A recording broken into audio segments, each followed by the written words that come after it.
I had to go and click record. I forgot to record this. So all those greetings, no, I won't do them again. Last week's exercise, let's have a little look at it. What happened there? And so last week, we made you kind of do a double thing. First, we made you to plan a workshop. And then also we made you to facilitate another person planning the workshop. So, and going over the your reflections again. What did you think about it and all that? A couple of things really popped up. It was really interesting to see, and this was kind of what we were looking at, that you actually started thinking about your role that as a facilitator. Who am I? What kind of a role do I take here? And here you can definitely see why we want to randomly put you into pairs, because you get kind of a random person, and then you need to calibrate. Now, what's my actual role? How am I going to do this now? Because I don't know this person, which really, of course, kind of pops up all of these questions in your mind that you would probably not have if the other person is somebody you're familiar with. You also discussed in the answers that what's kind of your angle, what's your perspective into the facilitation, and then a couple of pondering and thinking about what's your technique. People thought things like such as, I noticed that my technique is kind of that I ask these kind of questions and so forth. And the interesting part was this kind of double thing going on. And I suppose that practically every one of you had planned or done workshops before. Absolutely sure everybody has participated, no doubt about that. So it was kind of like, now that you had this double role as a facilitator, is that you know how to plan a workshop, but do you know how to facilitate the planning of a workshop? So kind of going meta level on this. There were a few of you thinking about kind of that, I'm an expert on this. I've done a lot of workshops. So should I give kind of expert advice, or should I position myself more as a neutral, that, I'm not going to take the role that I'm an expert, I'm not going to make the hierarchy here, but trying to be a neutral and no kind of up or down levels here. So that's a good question always. And then one of the things you discussed in your learnings was that should you focus on the actual workshop, how the workshop is run, how it is done, what's the content, tools, and so forth, or how much do you actually focus on the stuff outside the workshop, the stuff that happens before and the stuff that happens after. And again, as a facilitator, where do you want to put the time? What's your, having your ears and eyes out of, or like Jari says, being sensitive, where do you want to put the focus of your facilitation? What's the added value you bring as a facilitator here? And then, of course, we've been training now for a couple of times the role of a facilitator. And that was the kind of the point of this week's exercise as well, to make you think about yourself as a facilitator. But at least one, maybe two of you actually brought out that you noticed that there is a role of being facilitated. So when you were doing the workshop, you were taking that role. There was somebody facilitating you. Then just bear in mind for next time is that, are you a good facilitatee, if you will? What would be an ideal person who somebody else facilitates? Because absolutely, if you think about it, that is a role. In a workshop, are the people open for facilitation? What is their role in this whole facilitation? What is kind of their style? And you can, of course, start by doing this by thinking about yourself. When somebody else is facilitating you, how are you? Are you open for them? Are you going to be, if you are the expert and they're, let's say, more junior, how are you being facilitated? Are you open? Or how do you build that relationship and role? And then thirdly, about the last week's exercise, really wrapping it up, these things started popping up in your answers. As a facilitator, kind of questions to have, and these are kind of obvious, but here they are listed, and it was nice to see that they really popped up in your answers, is when you go into the facilitation situation, and again, this is the reason why we put you together randomly. that the situation is always new and fresh, which means that you need to calibrate things like these, which means that as an exercise, you start realizing that, these are actually things I need to think about. So for example, like I mentioned a couple of times, your expertise, how do I address my expertise in this situation? How do I address, of course, their expertise? And what kind of relationship I build? How do I work with this? What's my agenda? What is their agenda? Do I have an agenda? Am I just a neutral person who's just helping out? And little details such as, if I'm a consultant who's paid to help you out, then what's my agenda as a consultant? Is it important? Do they think it is important? Or am I more like a mentor who's doing this for no money at all? So what is my agenda as a mentor? So where are these people, where are they driving at? What are their own objectives? Your opinions. How do you address your opinions? What do you do with your opinions? Do you hold them back? Because you don't want to, how much do you want to influence the person you're facilitating? And what do you do with their opinions as well? Your techniques and tools, because of course you have your own background and you say that I've been using these tools for a long, I would like to introduce this. I know this tool. This tool probably works here. I'm familiar with this. But what about kind of theirs background and their tools? How do I bring these into the whole facilitation experience? I like the typo in the last one. Your personality and airs. Whom do I give this facilitation crown after I'm gone? No, it doesn't mean that. Of course, it's your personality and theirs, because at the end of the day, we are human beings and we have our personalities and traits and everything that makes up. How do I bring that into the situation? And kind of the whole point of this course is that everything is so situational and contextual. So it kind of even makes sense to think that my personality, of course, brings something to the table. And how do I deal with it? I can, I can be very strong with the personality. I can hold it back. And those are the decisions you have to make as a facilitator. And that's pretty much just kind of wrapping up kind of the things that started popping up in your answers. And I'm sure most of you kind of found yourself thinking within these lines. Of course, put a thing in the chat if you think that you're missing something or you had something interesting as well. But that's about last week. Time to move forward. And I pass the crown to Jari. All right. All right. Hello, everyone, and welcome to the 6th lecture on my behalf as well. And so we have today twofold agenda. In this first part, we will talk about this meta skills and meta routines of a facilitator. And then after the break, Risto will talk about more of this personal styles, so our different facilitation profiles. And okay, let us now start going forward. So what I would like now to open up a bit when talking about meta skills. Why are we talking about meta skills, and what are we talking about when we are talking about meta skills, and why?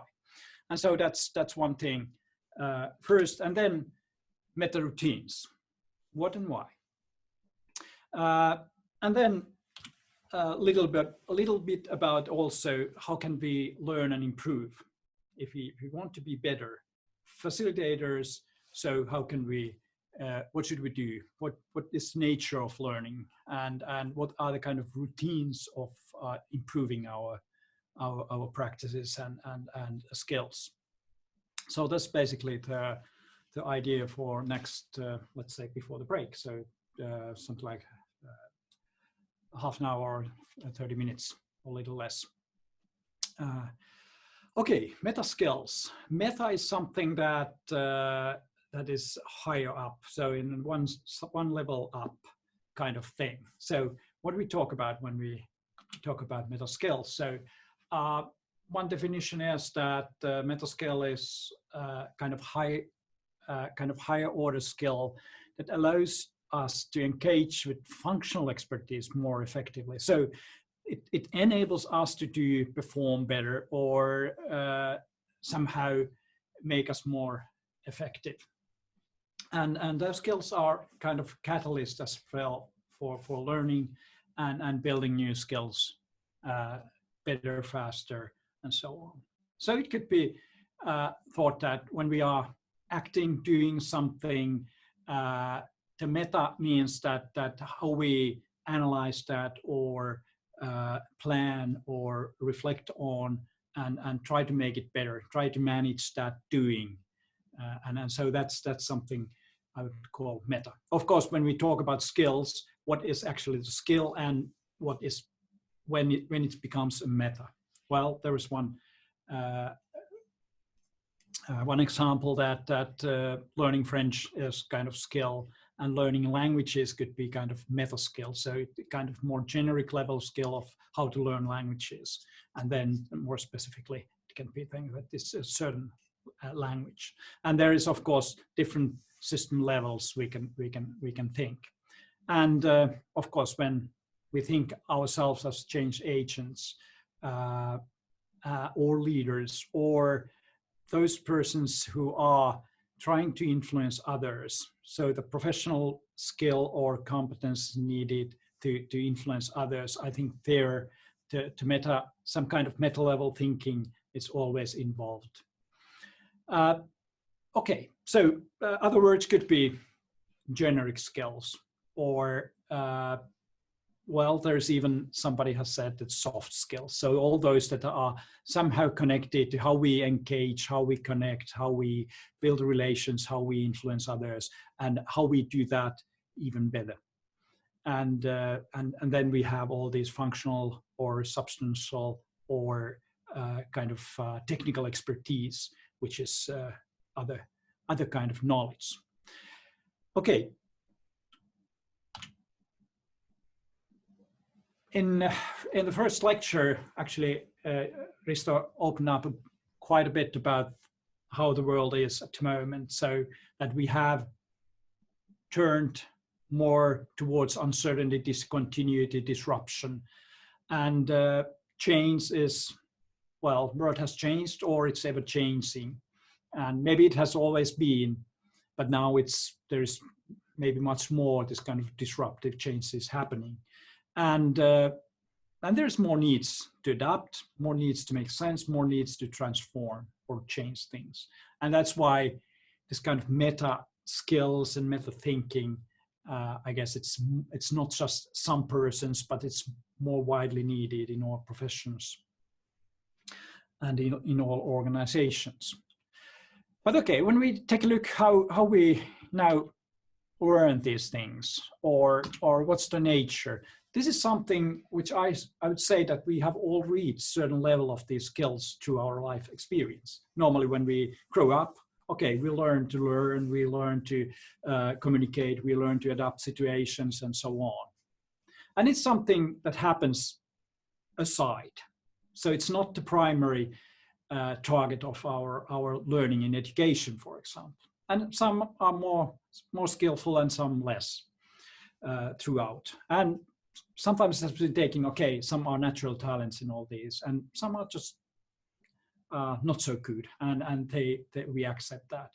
But I think it's quite a bit that, and if you take now our educational traditions, traditionally these skills have not been a part of our education or kind of deliberate part of the curriculum in all education, and maybe not in a university level.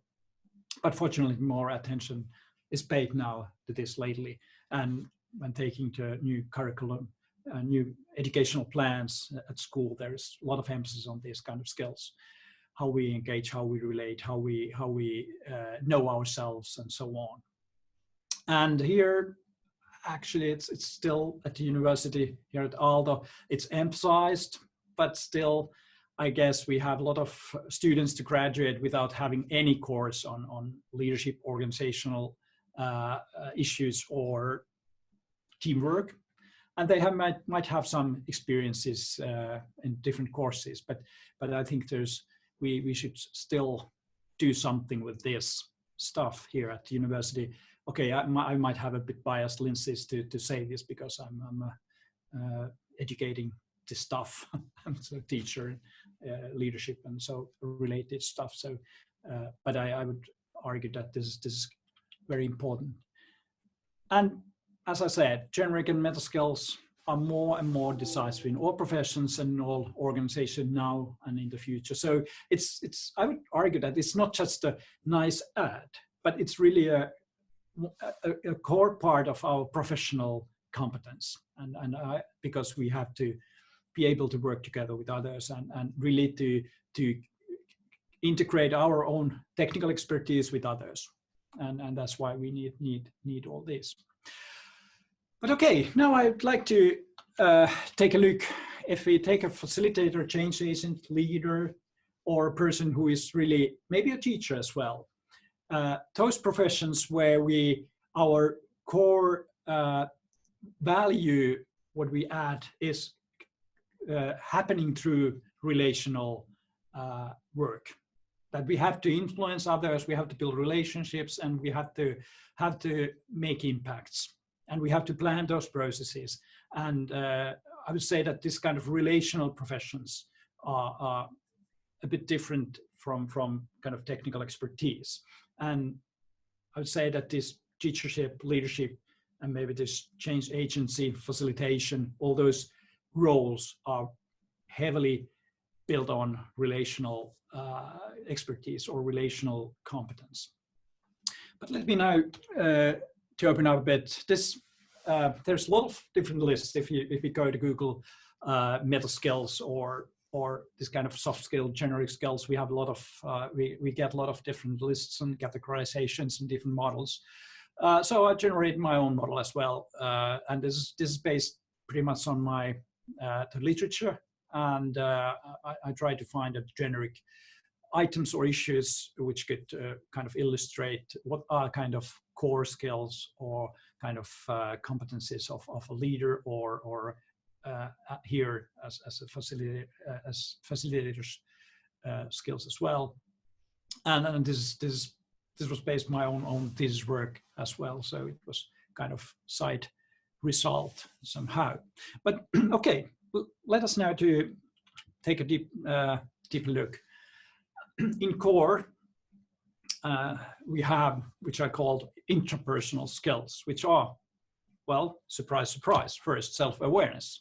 If you take whatever self-help book, leadership book, good leader, what's good leadership and so on, and what are the competencies of leaders, self-awareness popped up very quite generally.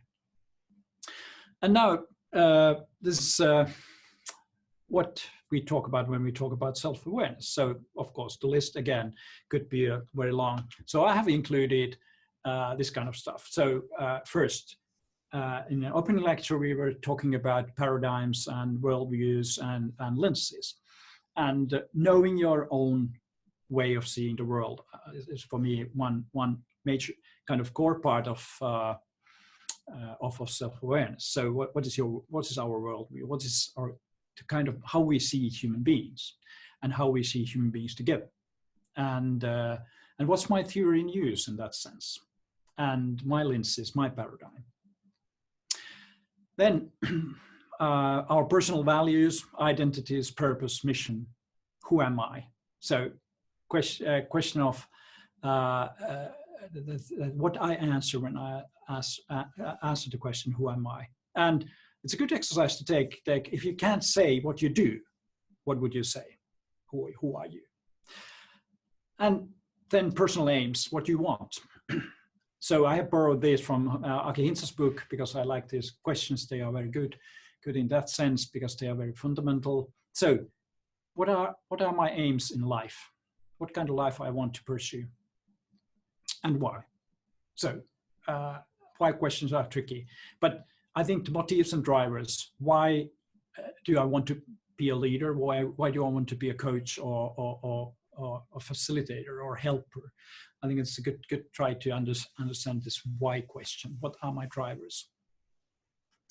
And then, of course, strengths, developmental needs. What are my kind of strengths as skills or as a professional, and what kind of developmental needs that I do have? What are my kind of character strengths, and as well my character flaws, because it's also that we are willing to take the kind of positive side, bright side of us, but we have a shadow side as well. Knowing that is quite crucial as well.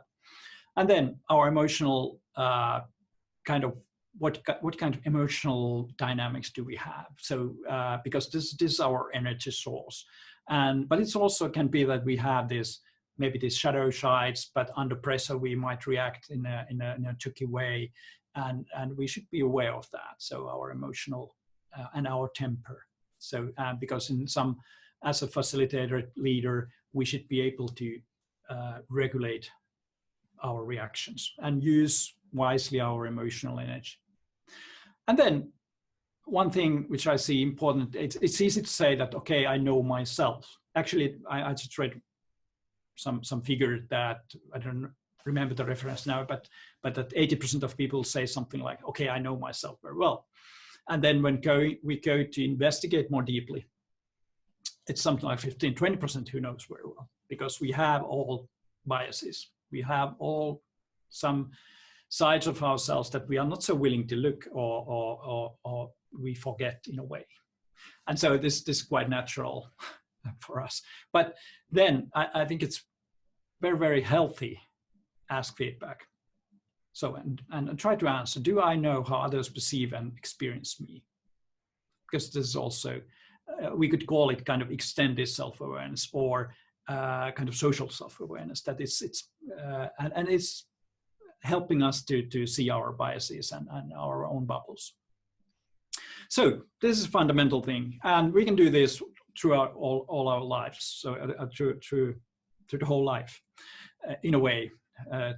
And new experiences, new situations give us new information about ourselves. So being curious about what all I can be, and not seeing ourselves so fixed. Okay, then let's take other aspect. So which I call self-regulation, which we can call self-leadership or self-management as well. But somehow regulation, I liked that word. So, and what should we regulate? We should be able to manage our own agenda. So what we do when we start. So basic things, our practices, tasks, time, energy. So prioritizing things and also to really create practices where we can perform or deliver on short-term basis, but also on long-term basis. And this is kind of how to manage own agenda. Is quite a lot of stuff there. But then adjusting own emotions or emotional reactions. So that's quite crucial, how we can do that.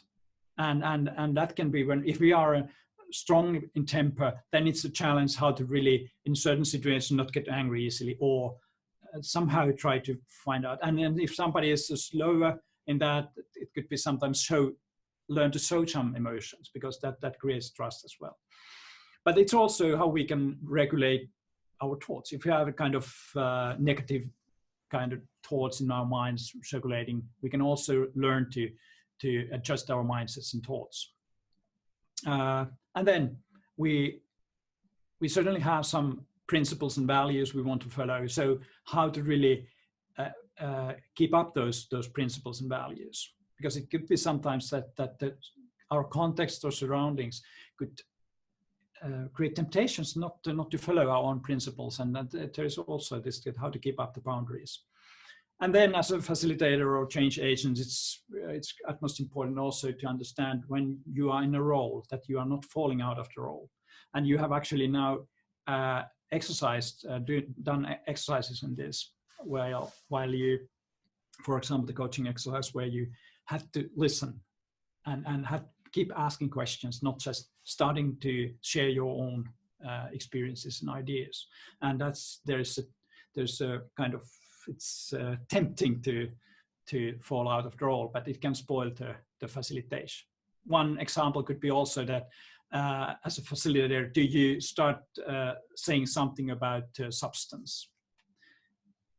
Or you start competing with the leader of the situation in a situation. So those are kind of role boundaries that we have to be aware of. Then being reflexive. This is something that I would say that in a situation we should be aware what's happening, and that's kind of reflexive capacity that we can somehow. We have certain hypotheses what's happening. We have certain assumptions, and then in the situation how we react and so on. But it's also in a longer term that we are aware about our own assumptions, and then we can also be critical about that. What could be alternatives, and being able to be present. That's one part of self-regulation. Being focused, being concentrated, and so on. And hopefully you are all there now, concentrated and focused, because this is also a good practice, good exercise possibility for that. And third, learning. That's one thing I would like to pinpoint as well. And here I emphasize strongly to learning from experiences. So it is kind of experiential learning. Are we good at learning from our own experiences? And then, do we have a certain developmental readiness, meaning that we are willing to learn, that we are hungry to learn and not having kind of fixed idea about ourselves or our skills, but having kind of utilizing different situations well.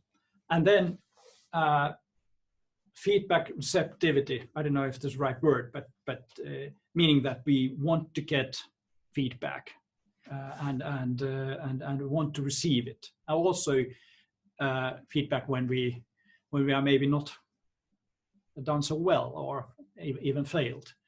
And then reflective thinking and routines. So reflective, let's say, processing that we can go through. And so it's based on how we reflect, think through our experiences. And this is a core process of experiential learning. And then finally, having a critical stance. That I think it's this hard part, but I think it's good to have that, okay, we have our biases, we have our limitations always. And so what I don't see, what could be something that could add value. So having this kind of question as well sometimes in mind is very, very healthy. Okay, now when expanding the circles, surprisingly there are interpersonal and social skills. So, and of course, what we have there in the core are pretty much learned through social experiences. So they are not learned alone in woods, but in through social experiences.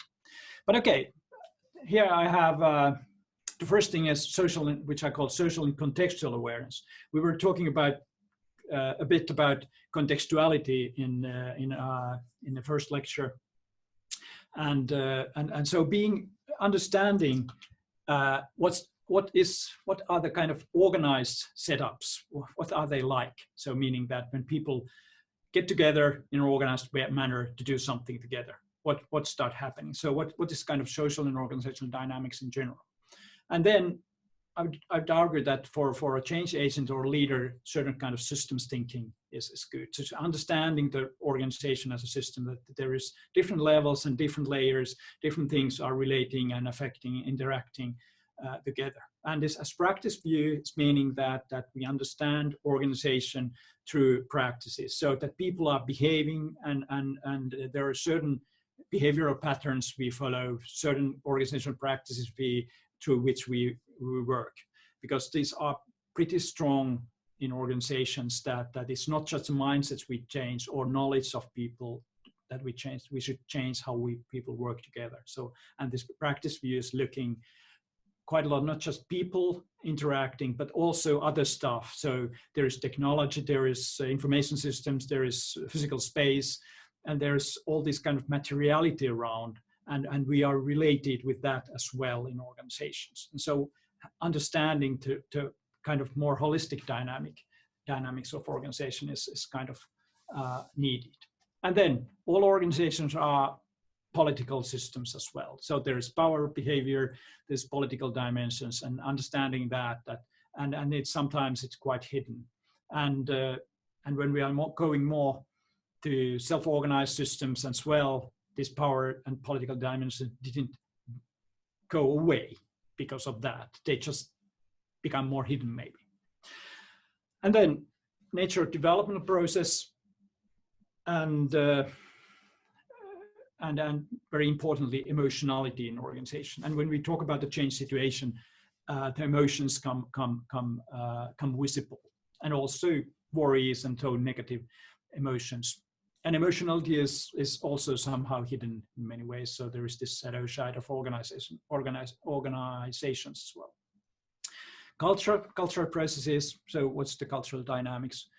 That's good to understand. And finally, your own organization. So how do I understand my own specific features, the specific features of my own context, or the clients? So as if we are external consultants. Then maybe the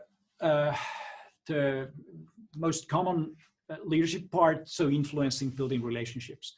I think this is also stuff that is very applicable to change agency. So how we enable and maintain mutual goals and purposes. So why are we doing this? So we were talking about, for example, workshop level. That why are we doing this workshop? So it's part of that we can keep up the bigger picture and keep the goals and purpose in mind. Maintaining roles and structure and boundaries. That's one part of basic leadership, but it's also part of change agency, how we, in a transformational process, how we can maintain the role structure and boundaries. And then building good relationships. So trusting, encountering emotions, inclusive way of interacting, a part of that. And very importantly, communication. So how we, through our communication, build these good and enable good relationships, but how we engage people, how we keep up positivity and constructivity and see it in a reciprocal and dialogic way. And also understand that all those encounters and interaction really impact ourselves as well, as that there is roles and counter roles, and understanding this kind of relational dynamics is important there. Okay, and finally, I have distracted the coaching and transforming part from this influencing, which we can argue that these are very strongly connected. They are, but I would like to pinpoint this coaching and transforming part as a own skill set, which means that we should be able to really take this kind of empowering, facilitating behavioral stance and which we have been talking quite a lot already, and that we are in support and helping role, so supporting learning and development of others, and adopting this kind of helpful and even emancipatory stance that we help people to learn and encourage them to kind of be more taking more kind of responsibility and ownership of their own organization. And then understanding this transformative dynamics and systems. So it's also sometimes can be that it's not always taking kind of linear process going up, but it can have a lot of kind of setbacks and this kind of interruptions and so. And then ability to promote transformation in general. Of course, within this all bullet points, there are a lot of stuff in there, and maybe there are some aspects that are lacking, but at least these could be kind of highlighted. And now around all this, we can say that we have general knowledge about the industry context and our own substantial technical expertise, which we have acquired. And of course, this is also part of our facilitation, can be part of our facilitation skill set, that we have some technological skill, or we understand the industry very well, or technology involved, or the dynamics, strategic dynamics of the industry very well. And so this kind of generic set of skills that I would say that would be good to know, good to somehow understand. And we are all already somehow in this, but to be more deliberately taking these skills and develop those, and knowing that how you could be better. Okay, now let's go to the meta routines. What are those? So it's not just the skills, but what we do in practice, and that's why it's good to take a look of routines, and we can talk about routines, practices, habits that enable us to keep ourselves on track, improve our performance, develop our capabilities, learn continuously, and grow as a person. All those routines and practices we are using to enable all this could be called kind of meta routines. And of course, now the list could be quite long, and there certainly you have some of these in mind and you are using. So planning your agenda, having reflective practices to check, evaluate, analyze, and also develop and try new things and so on. But I'd like to pinpoint 4 meta routines that I would say that could be useful for a change agent. And first is keeping up our curiosity, because more experience we get, then we start easily take things for granted, that we are not so alerted anymore, and maybe we just, I know what will happen kind of thing. But I think it could be a kind of deliberate stance to keep up our curiosity. What could happen? What if? So taking all situations as a kind of, there's newness in there, and there's novelty, and there are kind of opportunities us to learn, or something can happen that we haven't anticipated. So having this kind of curiosity, and also when we talk to others and try to help others to think and go through their experiences or construct new ideas, then having a curiosity that how this person really to understand these things and so on. And I think this is a strong message, that we are curious and appreciating what the other person is saying. And as a coaches, you have been training this, that really, and when reading your reports, it was very, very kind of delightful to notice that you have had opportunities to really create a moment where the other felt that somebody was listening to me truly, and it was helpful. And having this kind of mindset continuously is a good kind of, and routinize that. And then deliberate experimentation and experiencing, because this is another thing. When we have learned one tool, we might think that, okay, it was successful, maybe I use it next time as well. And really to kind of consciously making new experimentation and trying new things, really expand your repertoire further, and really deepen and enrich your experience as a facilitator. And having this kind of, okay, I could try this time, this one. And so we're having this kind of routine to create new opportunities for new experiences is important. Then continuous reflexivity was this kind of how to be focused, present, and how to really, okay, my assumption about this is this, not just taking the first one for granted, but really thinking what else could be there. So this kind of thinking routine that we doubt maybe a bit our first idea. And then finally, regular reflection on experiences. So it could be on weekly basis, or after each experience, we take a moment, how did it go?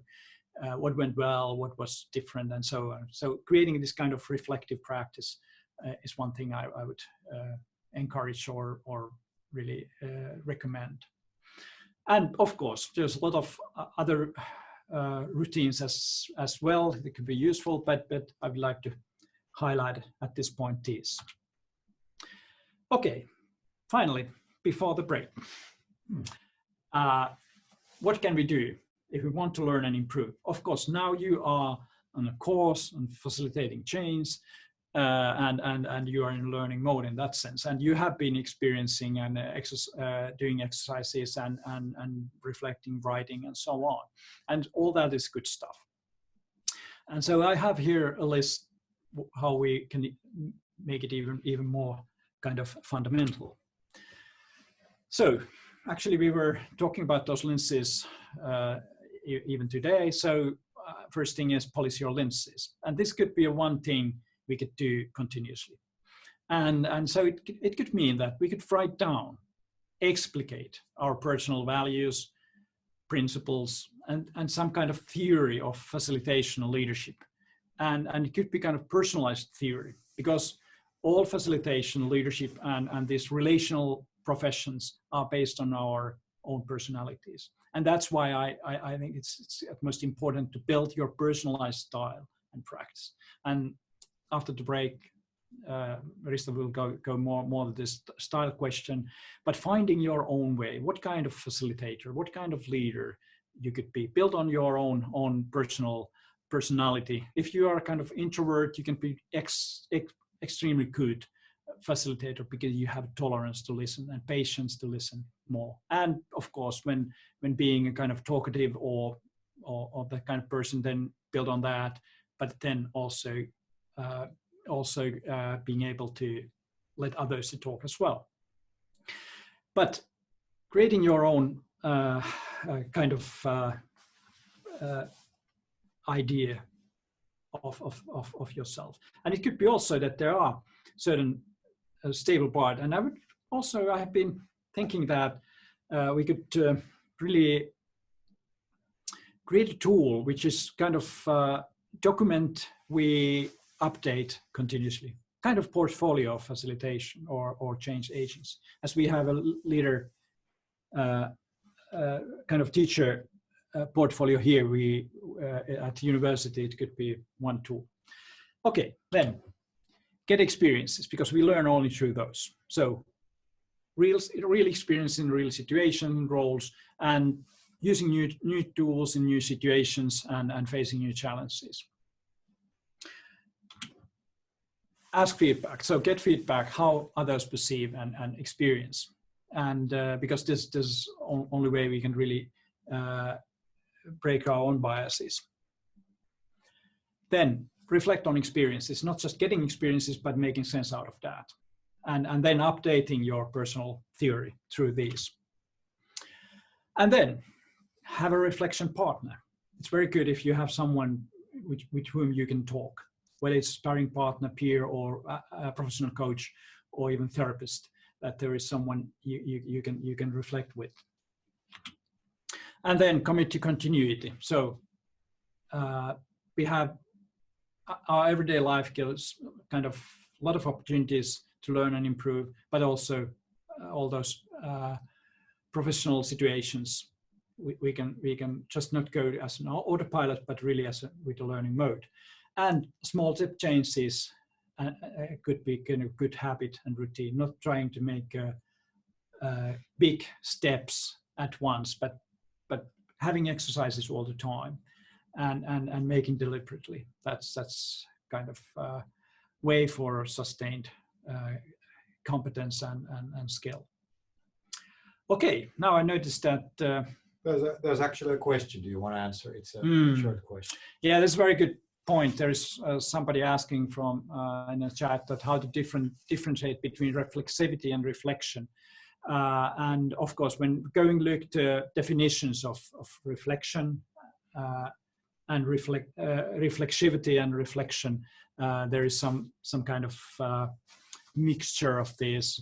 So I would say that reflection is kind of deliberate thinking of own experience, or collectively thinking through what we experience, making sense out of the experience. And then reflexivity is more about thinking in action. And so that's maybe also that how we can act in a situation. But now there's blurred lines, and maybe there is some more pedagogically oriented persons who have very good definitions of this, but somehow they are connected. But reflexivity is something in a situation, and then reflection is based on kind of afterwards thinking through those experiences. That would I say, but I know that there are kind of different views as well.